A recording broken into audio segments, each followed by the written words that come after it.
Asosiasi Media Cyber Indonesia atau AMSI Jawa Tengah menggelar pelatihan dalam bentuk Forum Group Discussion atau FGD pada Rabu pagi 20 September 2023. FGD yang digelar di Hotel Patra Semarang itu membahas isu tambang ilegal di Banyumas.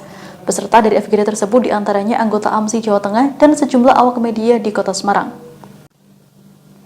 Kegiatan tersebut digelar untuk meningkatkan kompetensi jurnalis media online di Jateng dalam menjalankan tugasnya ataupun ketika menghadapi isu-isu tertentu. Salah satunya isu pertambangan yang kini semakin menjadi perhatian masyarakat. Ketua AMSI Jateng Nurkolis mengatakan, jurnalis dan pengelola media online perlu dibekali kemampuan yang kompeten dalam menghadapi isu tertentu. Salah satu isu yang menjadi perhatian adalah isu soal tambang ilegal. Selain Ketua AMSI Jateng, FGD tersebut juga diisi oleh sejumlah narasumber, di antaranya Ketua Asosiasi Tambang Batuan Indonesia Supriyanto, Kabid Minerba Dinas SDM Jateng Agus Sugiyarto, Pengamat Ekonomi Energi Fahmi Radi, serta Panit Subdit 4 Ditreskrimsus Polda Jateng Didik Triwibowo. Pada kesempatan tersebut, Ketua ATBI Jateng Supriyanto mengaku permasalahan tambang ilegal tidak bisa dilepaskan dari supply dan demand atau ketersediaan dan permintaan material tambang.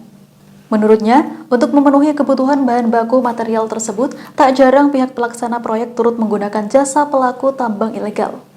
Ya, itu kan data yang dimiliki oleh ISDM Jawa Tengah. Itu dalam satu forum data itu dipublish, itu bahwa untuk PSN itu kebutuhan 110 juta kubik, sementara dari tambang yang legal itu hanya tercukupinya kan sekitar 31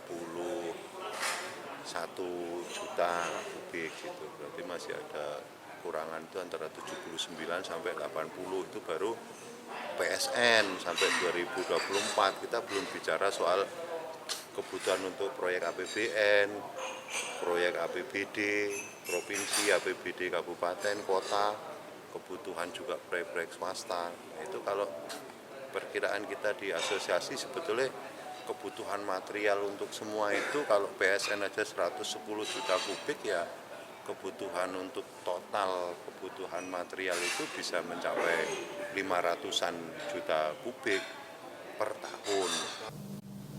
Sementara itu, Kabid Minerba Dinas SDM Jateng Agus Sugiyarto mengatakan permasalahan tambang ilegal hingga saat ini antara supply dengan demand tidak imbang.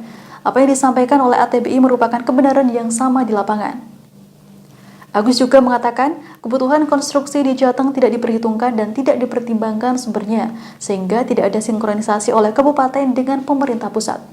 Ya, itu tadi yang sudah saya paparkan di banyak kesempatan sampai saat ini adalah antara demand dengan supply-nya nggak imbang. Itu yang terjadi. Jadi apa yang disampaikan teman-teman ATBI itu faktual di lapangan. Jadi bahwa kebutuhan untuk kegiatan konstruksi di Jawa Tengah itu tidak diperhitungkan dan tidak dipertimbangkan dulu sumbernya dari mana. Sehingga tidak ada sinkronisasi mulai dari kabupaten sampai pemerintah pusat. Harusnya ada sinkronisasi dalam suatu perencanaan pembangunan itu secara komprehensif. Dari bawah sampai atas harus pasti kebutuhannya piro dijikoki kok ngendi kan kudu jelas, wong semuanya ada. Tim Liputan Kuasa Kata TV melaporkan dari Kota Semarang, Jawa Tengah.